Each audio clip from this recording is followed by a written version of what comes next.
Hi guys, welcome back to JAWS Diaries. We are still here for part 2 with Dr. Brooke Buccola. We just got done talking about some of our body image issues and some solutions for that. So now we're going to start talking about a totally different topic, and she's going to help guide us through some of the things that we've been going through this week. Yeah, so before we get into the meat of this conversation, I did want to bring up another concept. I talked to you about this in the past. We've talked about it a lot around people that are dealing with a loved one who is struggling and the best way to approach that. You know, a lot of people have asked us, like, how did we even get to a place where we were in, we knew it was a good time to have conversation without one or the other person lashing out. But I think even taking a step back, if, you know, for all the people out there that are watching, if they have a loved one that is struggling with substance abuse, mental health, you know, what would your advice be on that and how to approach the situation? Yeah, I think the most important thing, and I think Ashley, you touched on this actually before in one of your previous episodes, is making sure that you, being the loved one who's going to come and you know, confront somebody who may be struggling, make sure that you're in the best place possible, that you educate yourself as much as possible, that you ground yourself as much as possible, that you give yourself as many coping skills as you possibly can, that you really understand boundaries, right? Because that's the most important thing, right? That boundaries are about presenting, right, what needs to, how somebody's behavior is affecting us and what our boundaries are, right? And our responsibility to protect those boundaries from ourselves. So if we go into it not having done our own work, it's very easy to fly off the handle ourselves, right? Because there's probably a million things to be upset by, right? Because any type of, not just addictive behavior, but even if somebody's struggling with, you know, their own mental health issues, right? It has a trickle down effect in the whole system. And so again, if we're not grounded, we can come at it from a very unbalanced place, and it can kind of create a lot of chaos. So making sure that we just do our own work, that we're grounded with it, and that we, in a way, release the outcome, because we have no control over how somebody reacts, right? But we need to keep our side of the street clean, right? 100%. In terms of how we present it. Correct. No, I think it's super important. I think for individuals out there that are like, well, they're looking at it, how do I even set boundaries? How do I even know how to do this? I mean, and again, as I know it, it's so multifaceted and there's so many pieces that go along with it, but is there a basic step that you would provide or give insight to if somebody just in that early stages of how do I even know how to set boundaries? How do I even create a healthy environment for me to be able to approach that? I know it's a fully loaded question, but is there any little tips? Yeah, you're right. I mean, there's so many different scenarios and whatnot. I think one could be writing down how somebody's behavior is affecting me, right? Like, we have to first know what our personal boundaries are that are being encroached upon. We need to understand them, because sometimes we don't know. We just know that this behavior isn't maybe healthy or is chaotic, but really being able to write down and journal, when this person does this, it's making me feel this way, or I feel, you know, unsafe in my own home, or I feel like I'm walking on eggshells because I never know when they're gonna explode. And, you know, being able to really highlight what those boundaries are that are being crossed, so we can wrap our head around them first and understand that, to be able to then have a conversation and convey it, like very specific what it is, right? And with those conversations, being able to bring it back to, you know, that therapeutic language we always hear, I feel, right? So when you're doing X, Y, and Z, this is making me feel scared.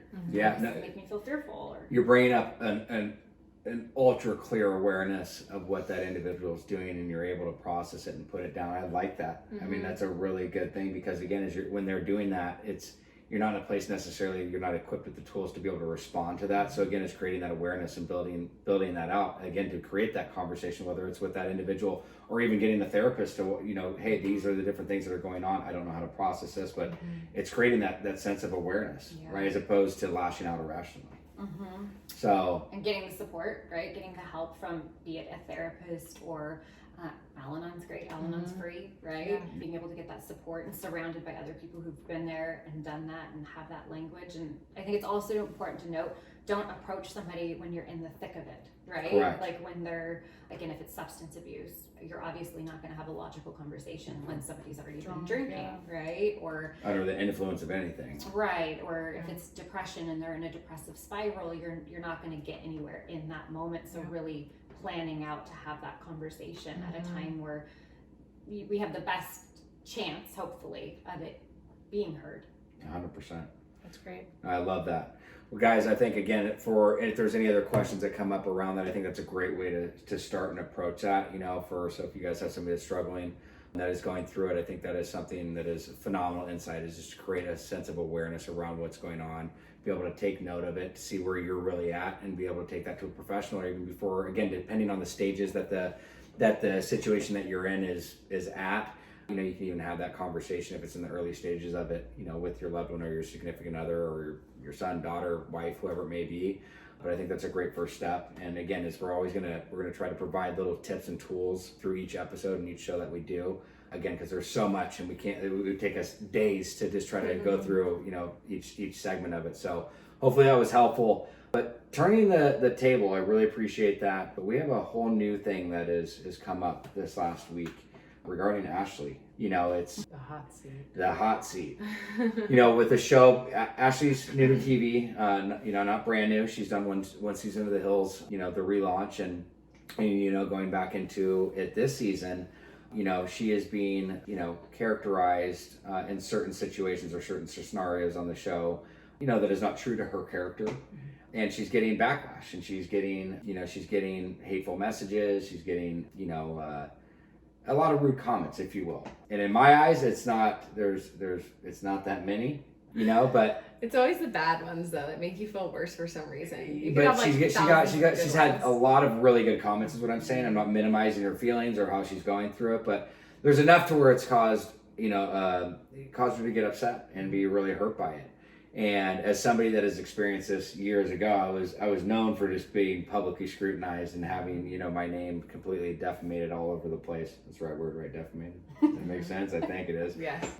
And so I was in a place, and again, as we talked to our therapist about this and how to approach and how to deal with these types of situations. But again, this is something that is so fresh that we wanted to bring it up, because I think this can go to anybody with, bullying and being, ganged up on and just having really rude and hateful things being thrown at you.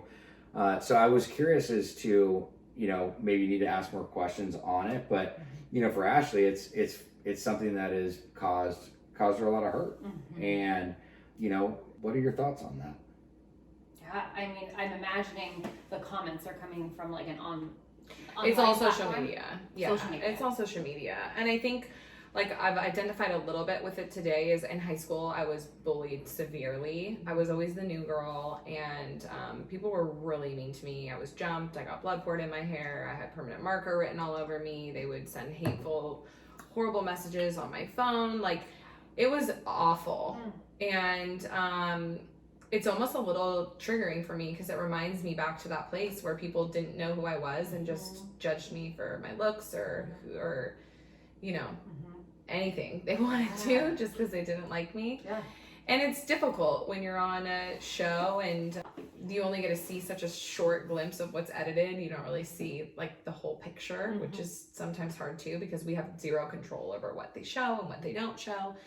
And it for me has been difficult with how much backlash I have been getting or hurtful messages. And I think that, especially because I'm super pregnant right now, I'm in a little bit of a halt mode. I've been working a lot to try and get onto maternity leave, and that also puts me in like a very insecure place when I'm in that halt mode. And so I think I'm just taking things extra harsh.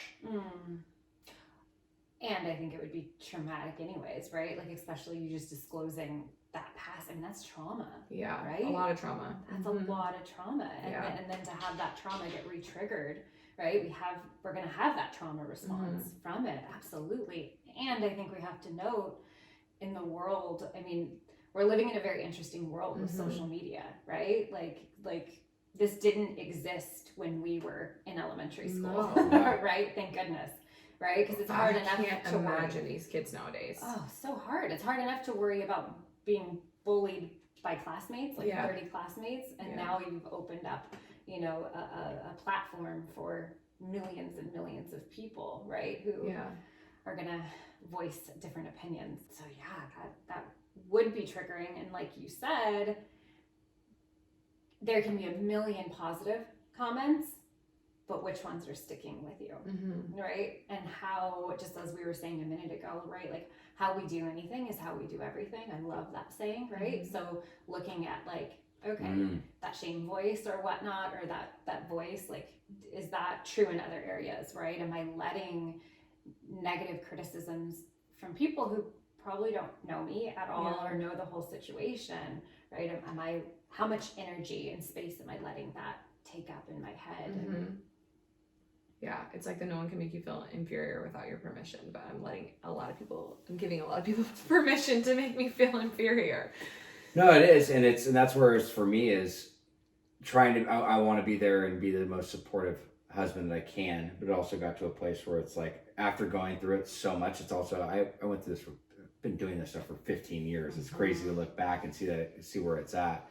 But for me, I've just gotten to a place too, and I think through my recovery program and knowing my true intentions, knowing my morals, my values, and what I stand by, and knowing what the intent behind it is, and staying true to my own character. And once I know that and like accept that, I feel very confident in how I'm moving forward with that. And so, I mean, if people don't like me, and I'm just being me, I haven't done anything outside the box. I mean, I go kick rocks. You know what I mean? Like I'm not really trying to please people in that manner. You know what I mean? And so it's like again, that's where. For me, in the past when I had every reason to be scrutinized and criticized for the behaviors that I was doing, but today it's also part of the journey that I'm on, that it's maybe at a place where, like, if I'm just sticking true to who I am and I'm doing what I believe in, if you don't like me, that's okay. I mean, I don't need to go down that route. And so that was my advice. But I also know it's harder, when you're going through it, because I know what it feels like, and I know it firsthand. I'll never forget going down the grocery aisles and seeing, Jason Wahler arrested again. Like there was so much trauma that came from that. So it's just a hard thing. And I think again is, whether you're, somebody that's on TV, not on TV, I mean, everybody goes through it. And I think that's something where I commend and appreciate you sharing that, Ashley, is because it's not an easy thing to go through, and it can really cause a lot of harm to people. And I think it's a TV show, you guys. It's I think for you, Ash, it's, I know who you are. You're an amazing person. I love you. I know everything that you fought for us. And, I just think that it's important that you try it as best you can to let those comments roll off your shoulder and know that it's not you. So thank you, babe. Yeah. Yeah.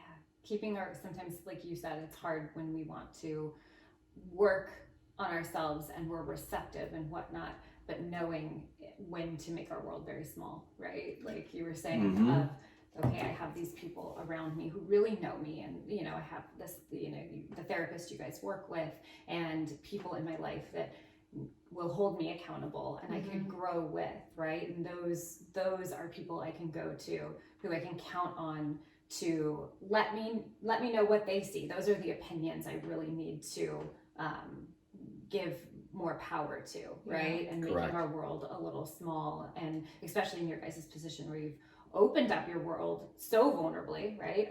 Especially in these types of settings, right? So vulnerably to the world, which takes so much courage, right? And everyone might not have great things to say, and that's okay, right? Yeah. But what are we giving power to? And that's something, I mean, just for us personally, I mean, when we were talking to our therapist, a really cool thing that we heard that really stuck with me is, being a Christian, is that the most loving, caring person in the world, Jesus, was still hated by lots of people. And I think kind of looking at that, it was something that really resonated with us. Is that there is evil out there, and it's again going back to, I think that goes back and ties into your core and close circle of really remembering what opinions matter to you, and there's a reason why you have that core inner circle. But just know that even the greatest person on earth, by what we believe in, was treated horribly.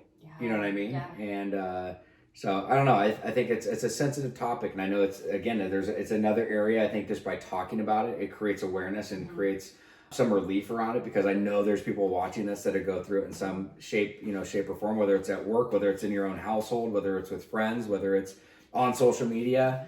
Everybody goes through it. And I think, again, it's important to talk about it and not to hold it in. And I know how it had an effect on you. And we just appreciate you being here to have an open dialogue about it, because, it's the solutions that you gave and the focal points that we take away from it is something that is important. So. Absolutely. We appreciate you. Yeah. Thank you. All right, guys. Well, what a hell of a week with with everything we've had going on. And Brooke, you're amazing. She will be coming on more often, hopefully. Hopefully, we didn't scare her away today. But yeah, you guys, please like, subscribe, share, and please leave the comments of what you're going through so we know how we can connect and relate with you guys and share about it next week. Take care. Thanks. Bye. What up, guys? Thank you for watching another episode of JAWS Diaries. Hey, if you or a loved one is struggling and you guys need some direction, some insight, and you're just lost, please fill out the link below and we'd be happy to help.